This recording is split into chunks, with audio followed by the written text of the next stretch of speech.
தங்கத்தாமரை பதிப்பகம் வழங்கும் இறந்தவன் பேசுகிறேன். Chapter 6 part A. கல்கத்தா வீதியில் குழந்தையை தோளிலே சாத்திக்கொண்டு அந்த அம்மா பின்தொடர அவர் முன்னால் போய்க் கொண்டிருந்தார். வாக்கிங் போகிறார்கள்.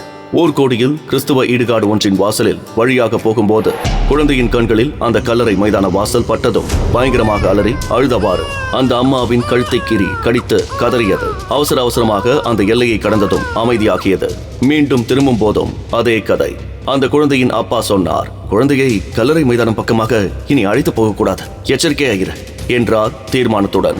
கல்லறையில் இன்னும் ஒரு சிலுவை புதைக்கப்பட்டது. 2 நாட்களுக்குள் 2 துர்மரணங்கள். அதுவும் கொலைகாரன் போலீசுக்கு தகவல் கொடுத்துவிட்டே செய்கிறான். ஆனால் நிரூபிக்க முடியவில்லை. உடைந்த மதுக்கோப்பையிலும் சவ பரிசோதனையினாலும் அளவுக்கு மீறி குடித்து தடுமாறி விழுந்ததினால் ஏற்பட்ட இயற்கை விபத்து என்றே முடிவு கட்ட வேண்டிய தயாரிக்க கட்டாய சூழ்நிலை. துப்பறிவதிலே உலக புகழ்பெற்ற ஸ்காட்லாந்து யார்டே திணறியது, தோற்றது. அரை மயக்கத்தில் அமர்ந்திருந்த திருமதி மார்த்தா மாக்மில்லரை அணைத்தவாறு அழைத்து போனார் ஹெரால்ட். மிஸ்டர் ஹெரால்ட், நீங்கள் எங்கள் குடும்ப நண்பர் மட்டுமல்ல, குடும்ப வக்கீலும் கூட இல்லையா?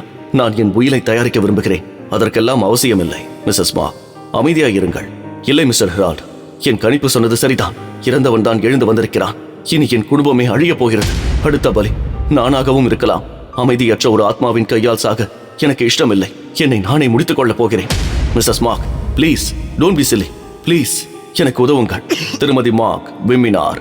அதற்குள் நான் என் உயிரை தயாரிக்க வேண்டும். பேசிக்கொண்டே அவர்கள் மறைந்ததும் பெரிய புஷ் செடிக்கு பின்னால் இருந்து வெளிப்பட்டாள் ஒரு பருமனான பெண்மணி. கிரேசி கிரேசி என்று கத்தியவாறு ஓடி வந்தாள். ஏ என்று விழித்தவாறு நின்றிருந்தாள் கிரேசி, பிலிப்ஸின் காதலி. அவளிடம் வந்து நின்ற அம்மாளுக்கு பூரிப்பு தாங்கவில்லை. கிழவி சாக போகிறாள், நீ சீமாட்டியாக போகிறாய். புரியாமல் நின்றாள் கிரேசி. அந்த கிழவி ஏன் சாகணும்? நான் ஏன் சீமாட்டியாகணும்?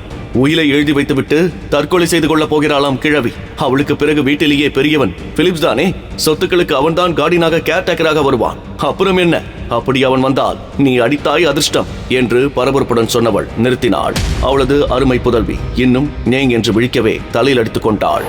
சாதாரணமா பேசினாலே உனக்கு புரியாது, பரபரவென்று சொன்னால் எப்படி புரிய போகிறது? உனக்கு பெரிய சீமாட்டியாக்கி காரில் பவனி வர ஆசை இருக்கிறதா? அவள் பொம்மை மாதிரி தலையாட்டினாள். அப்படியானால் பிலிப்ஸை கூட்டிக் கொண்டு வீட்டுக்கு வந்து சேர். வீட்டு ஏய் மாமியார் கிழவி, நீ பெரிய ஆள் என்றான் பிலிப்ஸ்.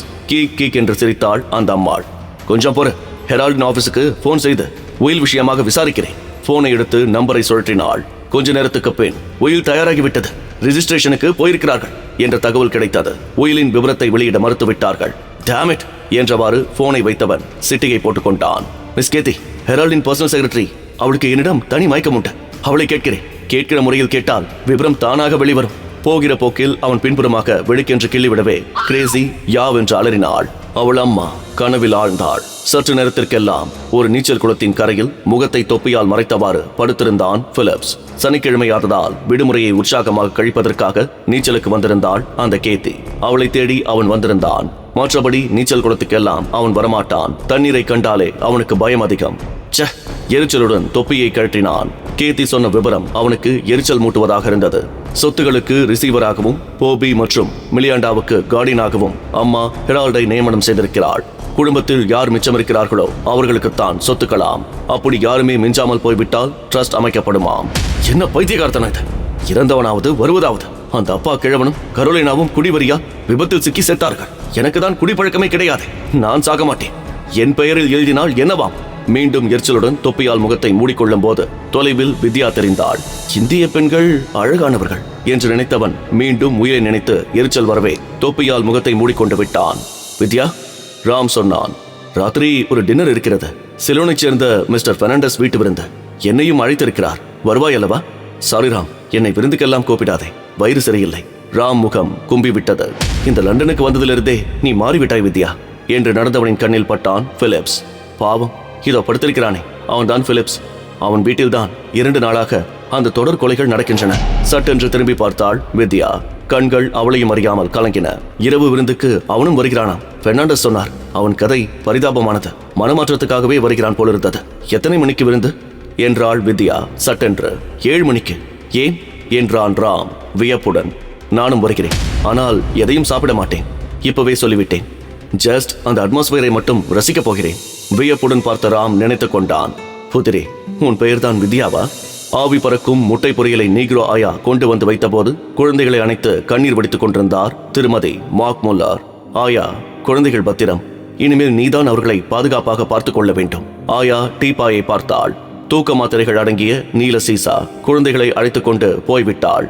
விஸ்கியில் 5 தூக்க மாத்திரைகளை கரைத்த திருமதி மார்க் முல்லர் ஒரே மூச்சில் குடித்து வைத்த போது அரை வாசலில் நிழலாடியது. யார் அது என்றாள். நான் தான், கிரேசியின் அம்மா லொங்கு லொங்கு என்று உள்ளே வந்து நின்றாள். நீயா?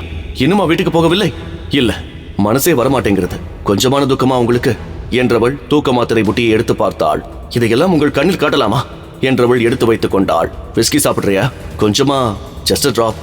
இருங்க, நானே கலக்கிறேன் என்றவள் 2 கிளாஸ்களிலும் விஸ்கியை ஊற்றியவள் சோடாவை பீச்சு முன் தூக்க மாத்திரை புட்டியை அப்படியே திருமதி மார்க் முல்லரின் கிளாஸில் கவிழ்த்து விட்டாள். அவர் சோகத்துடன் கண்களை மூடிக்கொண்டிருந்ததும் இவளுக்கு வசதியாக இருந்தது.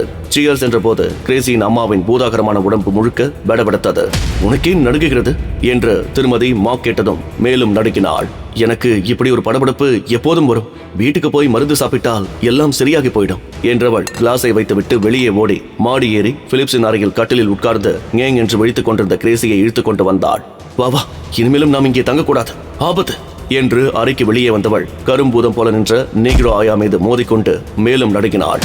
வீட்டுக்கு போகிறோம், பிலிப்ஸ் வந்தால் போன் பண்ண சொல்லு என்றவள் மகளை இழுத்துக்கொண்டு ஓடி மறைந்தாள். மெல்ல படியிறங்கி வந்த நீக்ரோ ஆயா அறைக்குள் எட்டி பார்த்த போது கையும் காலும் இயற்கையாக இல்லாமல் திருமதி மார்க் சோஃபாவில் அலங்கோலமாக சாய்ந்து கிடப்பது தெரிந்தது. பார்த்தாள். பார்த்து கொண்டே இருந்தாள். டீப்பாய் மீது இருந்த கிளாஸும் நீல நிற புத்தியும் காலியாக தெரிந்தன. இந்த கதையின் அடுத்த பக்கத்தை தொடர்ந்து கேளுங்க. மேலும் இந்த புத்தகத்தை வாங்குறதுக்கு டிஸ்கிரிப்ஷன்ல இருக்கிற லிங்கை கிளிக் பண்ணுங்க. அப்புறம் மறக்காம எங்க சேனலை சப்ஸ்கிரைப் பண்ணி தொடர்ந்து உங்க ஆதரவை கொடுங்க. தொடரும்.